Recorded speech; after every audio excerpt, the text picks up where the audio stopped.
Commander Sarah Chen squinted against the harsh Australian sun as she tracked the wounded spacecraft's descent through her binoculars. The vessel's sleek, pearlescent hull reflected sunlight in dazzling patterns as it spiraled toward Earth. Trailing fragments of debris that glittered like falling stars in the midday sky. "Impact in 30 seconds," announced Lieutenant Rodriguez from behind her portable command station. "Trajectory suggests the dry lake bed about 2 kilometers east." Sarah nodded, her mouth set in a grim line. Earth's first official alien visitation wasn't supposed to happen like this, not as an emergency landing in the middle of nowhere, and certainly not with a ship from the Galactic Alliance, who had only reluctantly opened diplomatic channels 3 months ago. "Status of the Welcome Committee?" she asked, already moving toward the fleet of rugged terrain vehicles. "Most are still 8 hours out," Rodriguez replied. "We're the advance team, and the only ones on site. The diplomatic corps is scrambling transport from Canberra. But we're all these aliens have got," Sarah finished. She grabbed her emergency kit and tapped her comm unit. "Medical team with me. Security, establish a perimeter. Everyone else, prepare to receive visitors who think our planet is the galactic equivalent of a horror show." The impact came with less drama than expected. A distant thud, and a plume of dust rising over the scrubland. The Alliance had classified Earth as a Class 12 Deathworld during their initial contact, a designation that had prompted equal parts offense and amusement among humans. Now, racing toward the crash site in bouncing vehicles, Sarah wondered if they'd been right all along. When they reached the ship, it had already deployed emergency landing struts that kept its damaged bulk elevated above the red soil. A thin mist of coolant leaked from ruptures in its side, dissipating quickly in the dry air. Sarah approached cautiously, her team fanning out behind her. "This is Commander Sarah Chen of Earth's Unified Response Division," she announced clearly. "We're here to offer assistance. Please indicate if you can understand me." A seam appeared in the smooth hull, widening into an oval portal from which emerged a being that made Sarah's breath catch. Ambassador Zix Val stood nearly 2 meters tall, their body an impossible architecture of crystalline limbs and translucent tissues that caught the sunlight like living glass. 2 junior officers followed, similarly breathtaking in their alien elegance. The moment of wonder shattered when the first alien stumbled forward, their environmental suit emitting a series of urgent beeps. The crystalline structure of their exoskeleton made an audible creaking sound, fine fractures appearing along their limbs. Pressure, too great, the translation device at their throat managed. Atmosphere, caustic. Systems, failing. Sarah rushed forward as Ambassador Zix Val collapsed to their knees, the beautiful alien form suddenly fragile and vulnerable in Earth's crushing gravity and oxygen-rich air. The ambassador's multifaceted eyes fixed on Sarah, their color fading from vibrant purple to a dull lavender. "Help them," Sarah shouted to her medical team, who hesitated, medical kits in hand but utterly unprepared for xenobiology. "Their environmental suits are failing. They can't survive in our atmosphere." "Repair parts." 27 cycles away, the ambassador managed before their translator sputtered and died. Sarah made a split-second decision, knowing it might end her career, or worse, trigger an interstellar incident. "Get me everything we have on their biology," she ordered. "And find me someone who can hack that ship's database. We got aliens dying on our doorstep, and Earth's reputation just became my problem." 48 hours after the crash, the emergency response camp resembled a mad scientist's laboratory crossed with a carnival funhouse.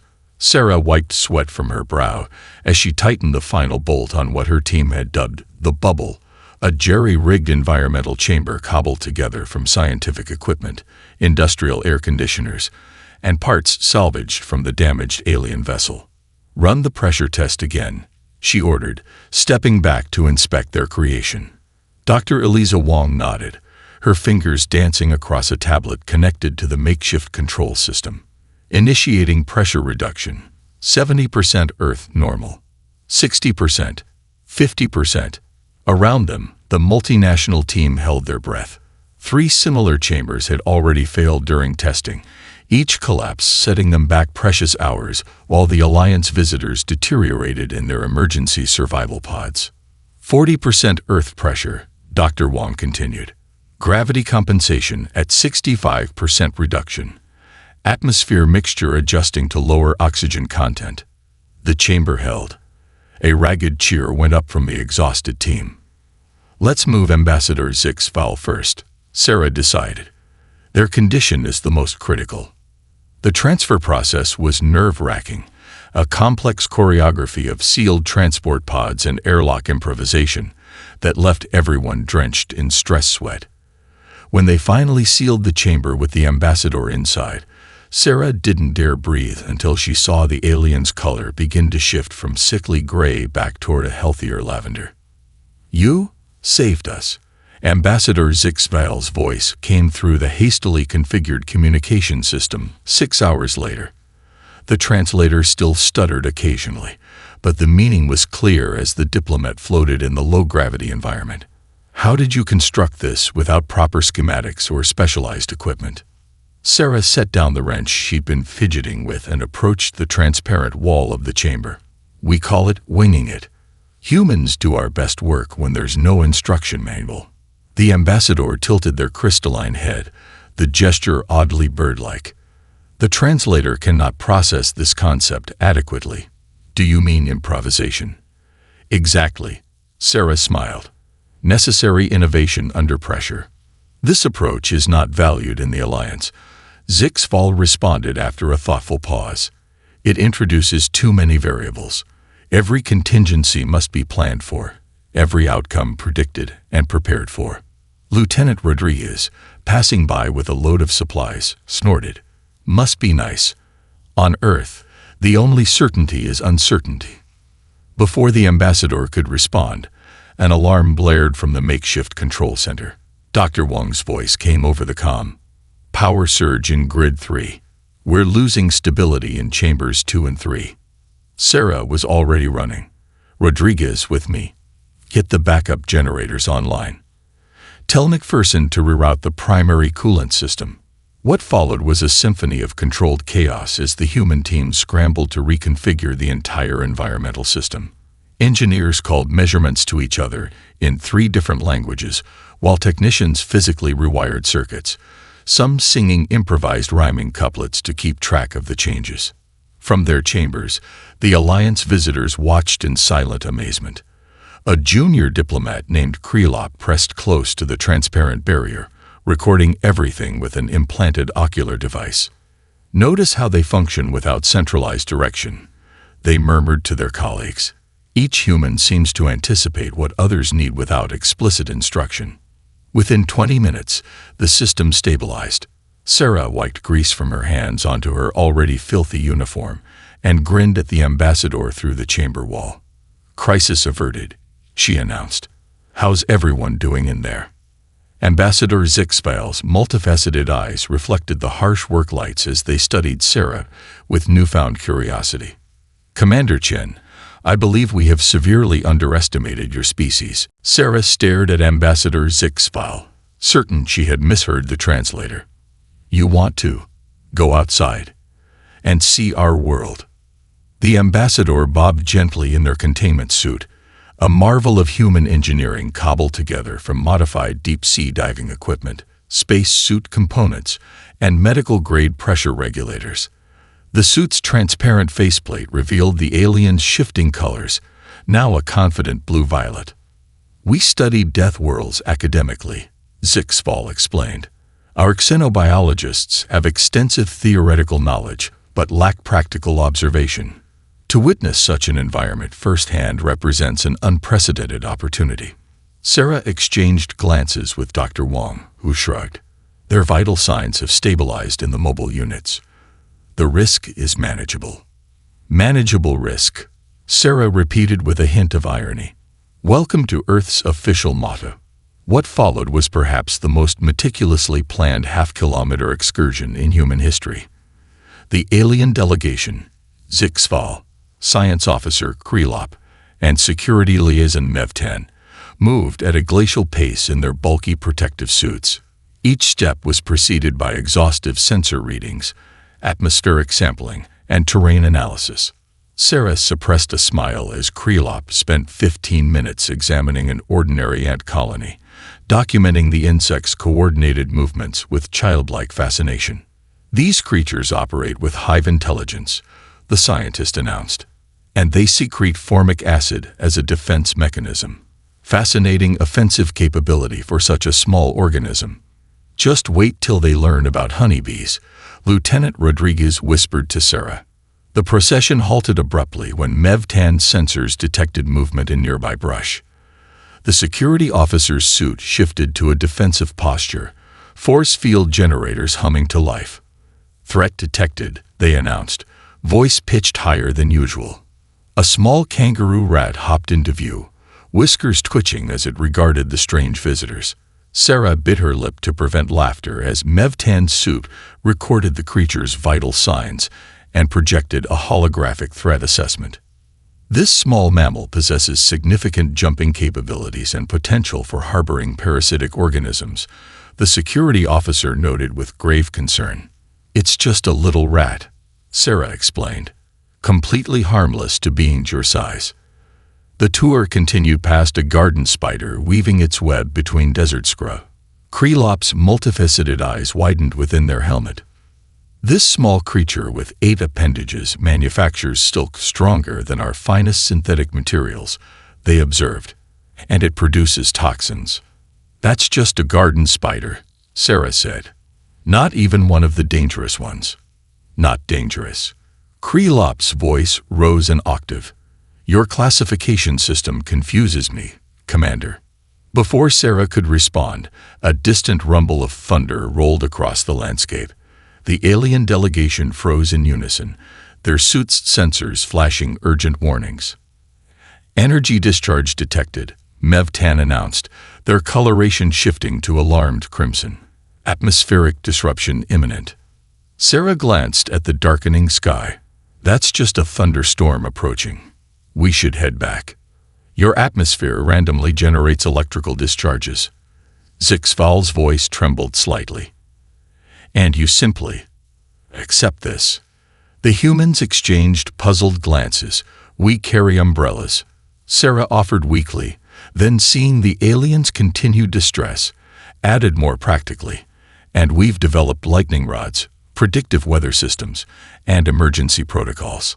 As they hurried back toward the safety of the camp, fat raindrops began to fall, sizzling slightly as they hit the aliens' protective fields. Ambassador Zixval paused briefly, extending a sensor probe into the precipitation. "Dihydrogen monoxide falling from the sky," they murmured. "Caustic to our biology, yet life-giving to yours."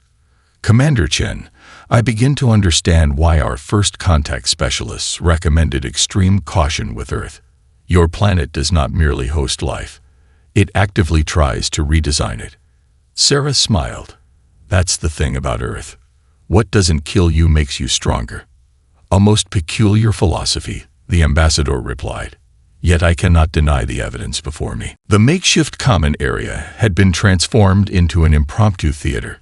Alliance representatives floated in their pressure-adapted hover chairs before a large display screen, their crystalline forms reflecting the flickering images. Today marked the 5th consecutive day of what Lieutenant Rodriguez had jokingly dubbed humanity's greatest hits, the Survival Edition. Sarah slipped into the back of the room as Dr. Patel, the team's psychologist, introduced the day's selection. This is a historical dramatization of the Apollo 13 mission, a critical failure aboard a spacecraft that nearly killed 3 astronauts during Earth's early space exploration era. Ambassador Zixval's translator hummed. "These are actual events, not fictional scenarios." "Completely real," Dr. Patel confirmed. "The explosion happened approximately 330,000 kilometers from Earth, with limited communications, dwindling oxygen, and no possibility of rescue. The aliens watched in rapt silence as the drama unfolded. The sudden explosion, the famous words, 'Houston, we have a problem,' and the frantic improvisation that followed. When the astronauts began adapting air filters using spare parts and duct tape, Krelop paused the playback. These humans modified life-critical systems using adhesive material and manual reconfiguration, while experiencing oxygen deprivation. The science officer's color fluctuated between astonishment and disbelief. "Sometimes you have to work with what you've got," Sarah said from the back of the room. The Alliance cultural attaché, a slender being named Venlo, turned toward her. "Your species creates hypothetical catastrophes for entertainment as well. We observed this fiction phenomenon in your database. Stories prepare us mentally for challenges we haven't faced yet," Dr. Puddle explained. "They're rehearsals for possible futures." "Fascinating adaptive strategy," Ambassador Zix Vol murmured. "The Alliance catalogs disasters to prevent recurrence. You catalog them to prepare for variation." Before Sarah could respond, an urgent call came through her communicator. One of the environmental system regulators needed immediate adjustment. She hurried from the room, making her way to the maintenance bay where engineers were already assessing the problem. "Pressure valves stuck," Chief Engineer Okafor explained, pointing to a component half hidden behind piping. "Someone needs to reach in there and manually release it." Sarah nodded, rolling up her sleeve. The access point was barely wide enough for an arm, with sharp metal edges surrounding it. "Give me the wrench." She worked methodically, ignoring the pain as metal scraped against her skin. When the valve finally loosened with a satisfying click, she withdrew her arm, now sporting a deep gash from wrist to elbow. "Medical will want to see that," Okafor commented, eyeing the blood dripping onto the floor. Sarah shrugged. "After we confirmed the system's stabilized." She didn't notice Ambassador Zixval watching from the doorway until the alien approached, medical scanner extended from their suit. "You are injured," the ambassador stated, the scanner cataloging the wound. "Yet you continue working." "It's just a cut," Sarah replied, finally accepting a pressure bandage from a technician. The system was more important. 3 days later, the ambassador requested a private meeting. Sarah found Zixval studying comparative medical scans with evident fascination. "Your cellular regeneration rate exceeds anything in our biological database," they noted, displaying Sarah's healing wound alongside baseline Alliance recovery metrics. "What would incapacitate one of our kind for 30 cycles is, to you, a minor inconvenience." Sarah examined the healing gash on her arm. "We break easily, but we mend well. Had to, considering everything on this planet has been trying to kill us since we crawled out of the primordial soup." That evening, the aliens requested a change to their cultural education program. No more technological histories or political structures. They wanted human stories of resilience, of falling down and getting back up again. "We must understand," Ambassador Zixval explained, "how a species evolves to consider healing from damage an expected part of existence rather than a catastrophic exception." The warning came at dawn, startling Sarah from a rare moment of rest. Lieutenant Rodriguez burst into her quarters without ceremony, tablet in hand. "Satellite imagery shows a bushfire approaching from the northwest," he reported, displaying a thermal map with an ominous red mass crawling across the landscape. "Unusual wind patterns are pushing it directly toward us at approximately 20 kilometers per hour." Sarah was already pulling on her boots. "How long do we have?" 6 hours, maybe less if the wind picks up." She nodded, mind racing through contingencies. "Alert all personnel. Prepare the water tankers and fire suppression systems, and get me a direct line to the Alliance representatives." Ambassador Zixval received the news with remarkable composure, though their crystalline form shifted to a concerned amber hue. "How frequently does your landscape spontaneously combust?" they asked, their translator struggling to convey appropriate alarm. "It's part of Australia's natural cycle," Sarah explained while coordinating containment efforts around them. "Many ecosystems here have evolved alongside fire. The eucalyptus trees actually encourage fires. They need them to reproduce." The ambassador's multifaceted eyes widened. "Your plant life has evolved to utilize destruction as a reproductive strategy." "Welcome to Earth," Sarah said with a grim smile. "Now we need to discuss evacuation options." But evacuation proved impossible. The Alliance ship's repairs were still days from completion, and the approaching fire had already closed the main access road. They were trapped between the advancing flames and the salt flats to the east. The alien delegation watched in stunned silence as humans accepted, prepared for, and combated a disaster that would represent a civilization-ending catastrophe on most Alliance worlds. Engineers reconfigured water recycling systems into improvised sprinklers, while others established fire breaks with military precision. When the fire unexpectedly jumped a containment line, Sarah's second-in-command Jackson volunteered to lead a desperate operation. "We'll create a controlled burn along the eastern perimeter," he explained. "Fight fire with fire. You propose creating additional combustion to combat the original threat?" Mev-10 asked incredulously. "Sometimes the best defense is a good offense," Jackson replied with a wink. Hours later, he returned with his team. Faces blackened with soot, but wearing triumphant expressions. The controlled burn had worked, creating a buffer zone the wildfire couldn't cross. As night fell, the main fire front illuminated the horizon with an eerie orange glow. Embers drifted through the air like malevolent fireflies, each one a potential new blaze if it found fuel. Security teams patrolled ceaselessly, extinguishing spot fires before they could take hold. Sarah found Ambassador Zixval standing at the camp's perimeter, their protective suits' sensors extended toward the distant flames. "The thermal output is extraordinary," they observed quietly. "On our homeworld, such an event would be considered an extinction-level disaster." "For us, it's Tuesday," Sarah replied, then seeing the aliens' confusion, added, a figure of speech. "I mean, it's common enough that we've adapted to it. I begin to understand why the Alliance Council fears Earth's integration," Zixval said after a thoughtful pause. "You evolved alongside catastrophe until you became its equal." Sarah watched a water bomber aircraft streak across the night sky, its massive payload glittering in the firelight before cascading onto the flames below. "We're not equal to it," she corrected. "Fire still kills us. Storms still destroy our homes. Earthquakes still level our cities. The difference is we rebuild, we adapt, we improve. And yet you stay," the ambassador noted. "You could abandon these dangerous regions." Sarah shook her head. "This is our home. All of it, the dangerous parts included. We don't run from threats, Ambassador. We learn to live with them, or we find ways to overcome them." As dawn broke the next morning, the fire had changed direction, moving away from the camp. The immediate danger had passed, but Sarah knew the ambassador's perception of humanity had been permanently altered. The bushfire's aftermath brought unexpected complications. With their natural habitats disrupted, local wildlife began venturing closer to the camp, drawn by the relative stability and resources. The perimeter sensors chimed repeatedly throughout the morning as various creatures triggered the detection systems.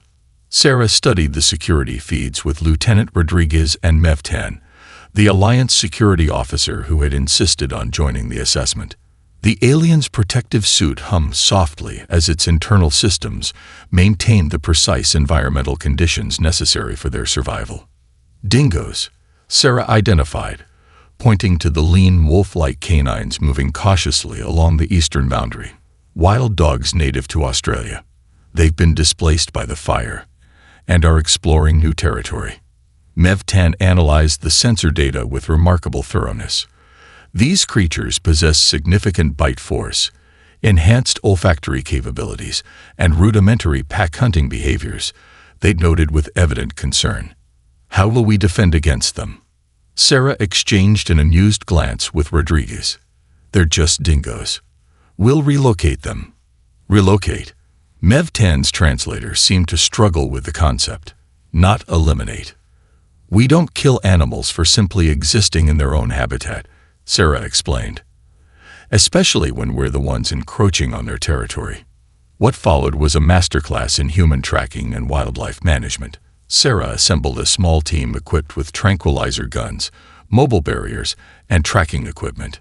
The Alliance delegation observed via drone feed as the humans methodically located the dingo pack, safely sedated them, and transported them to suitable habitat well away from the camp.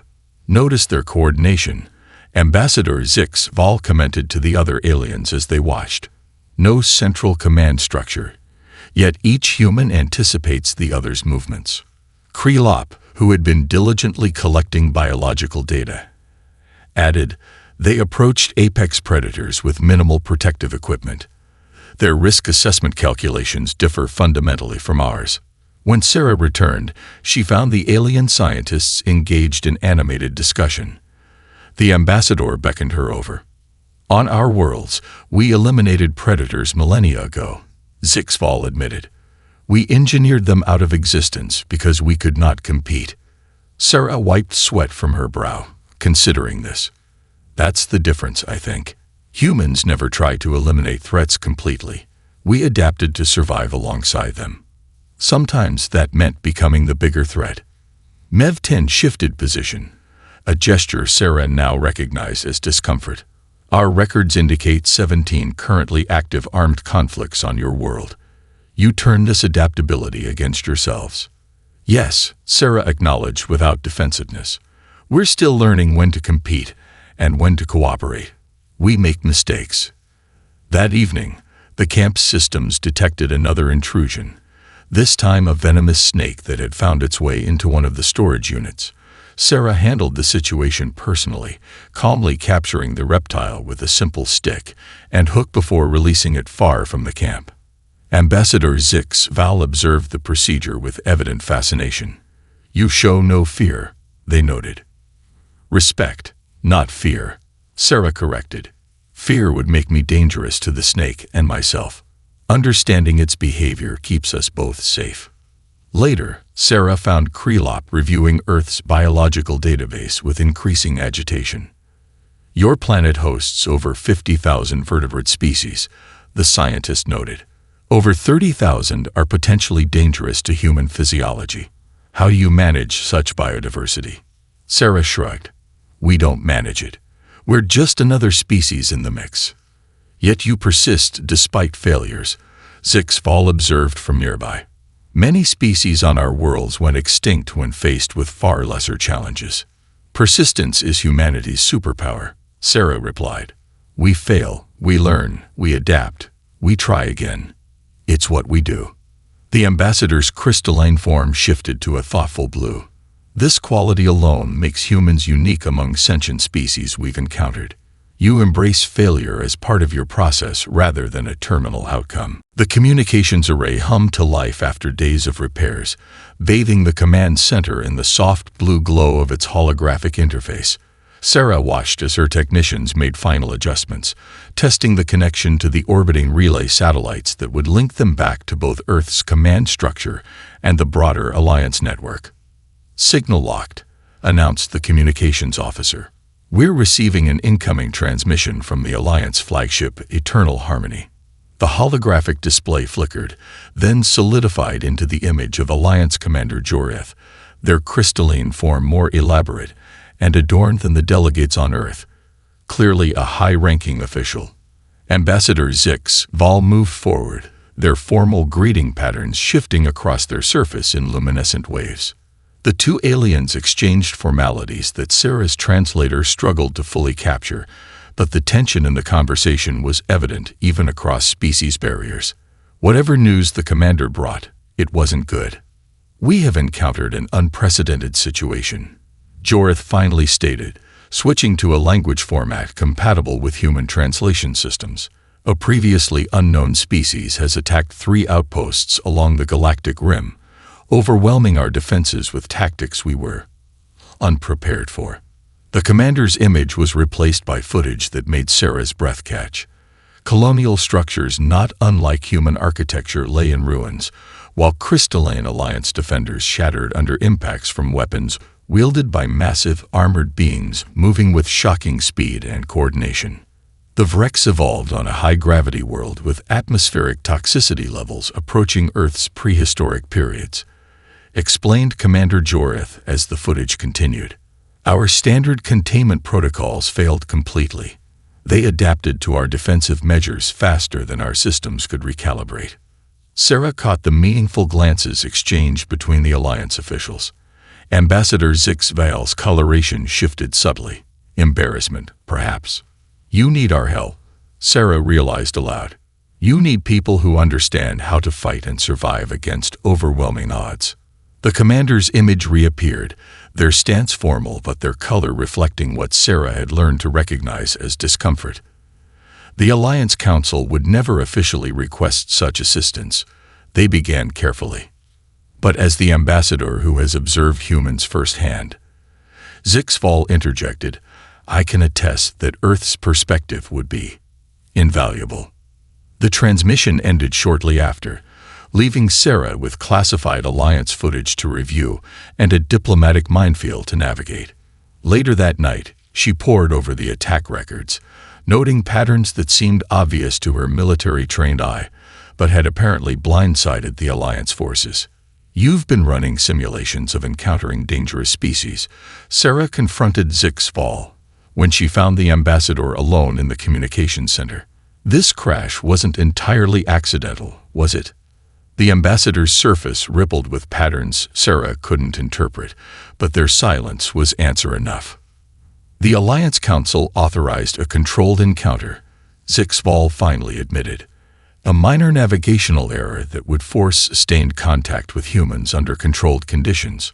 We needed to understand how your species functions. You could have just asked, Sarah said, more resigned than angry.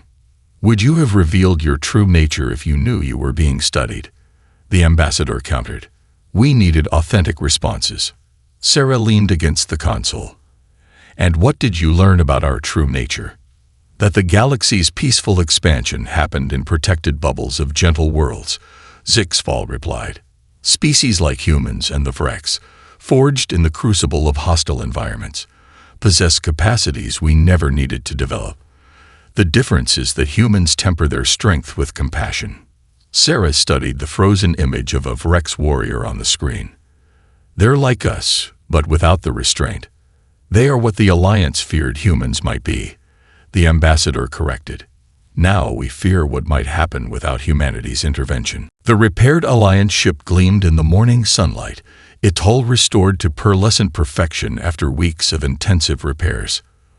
Around it, humans and aliens worked in coordinated teams, loading supplies and finalizing preparations for departure. Sarah watched from a slight distance, a datapad containing her formal recommendations to Earth's Unified Council balanced in her hands. Conditional cooperation with the Galactic Alliance, she had written, including formation of specialized advisory teams comprised of military strategists, emergency response specialists, and adaptation experts. She had concluded her report with a personal observation. Earth is not the nightmare they think it is, but neither are we the simple allies they hoped for. We're something they've never encountered. A species that treats survival not as a state of being, but as an ongoing process. Ambassador Zixval approached, their environmental suit now adorned with subtle markings that Sarah recognized as symbols of diplomatic achievement. Commander Chen, the ambassador greeted her, their translator now perfectly attuned to human speech patterns. Your planet's sunrise is quite beautiful, despite its radiation levels. Sarah smiled. You've developed a taste for our Deathworld after all. Perhaps not a taste, Zixval replied with what Sarah had learned was their species' version of humor, but certainly a profound respect. They walked together toward the ship where the Alliance delegation had assembled for a formal farewell. Science officer Krelop had compiled the most extensive xenobiological survey of Earth life ever created, while security liaison Mevtan had requested permission to incorporate human tactical approaches into Alliance defense protocols. When we classified Earth as a death world, Ambassador Zixval addressed the assembled humans, we believed we were being scientifically accurate. Now I understand we were merely showing our limitations. The ambassador's form shifted to a solemn blue. You do not merely survive here. You thrive because of the challenges, not despite them. This fundamental difference in perspective is perhaps your greatest contribution to galactic thought. Sarah accepted the small crystalline device the ambassador presented to her. This contains revised Alliance protocols based on our observations here. We have much to learn from a species that considers adaptation a birthright rather than a last resort. As the farewell ceremony concluded, 5 human specialists stepped forward, volunteers selected for their expertise in crisis management, tactical innovation, and adaptive thinking. They would return with the Alliance ship as Earth's first official advisors in the looming conflict with the Frex. Are you certain you won't join them? Zixval asked Sarah privately. The Alliance would benefit greatly from your particular insights. Sarah shook her head. My place is here, helping Earth prepare for fuller integration with the galactic community. Besides, she added with a smile, someone needs to welcome the next aliens who crash land in our backyard. As the ship's boarding ramp began to close, Ambassador Zixval made one final observation. We came to study a species that survived against all odds. We leave having learned from a species that redefined what survival means. Sarah watched the Alliance ship rise silently into the atmosphere, its advanced propulsion leaving barely a ripple in the cloudy sky. Clouds that might bring rain, lightning, or nothing at all. Unpredictability, she realized, was humanity's greatest teacher and perhaps our most valuable export to the stars. In the days that followed, the Alliance database updated Earth's classification. No longer labeled a death world, Earth was now categorized as a crucible world, where pressure creates either destruction or diamonds. And humans, the galaxy was beginning to understand, were very much the latter. As Sarah Chen looked toward the stars that night, she wondered how many other worlds out there had shaped their inhabitants in similar crucibles. Perhaps humanity's true purpose wasn't just to survive our own challenges, but to help others face theirs with the same unwavering persistence that had defined our species since we first huddled around fires, afraid of the dark, but determined to master it. Dear aliens, she whispered to the night sky, welcome to Deathworld. And you're welcome.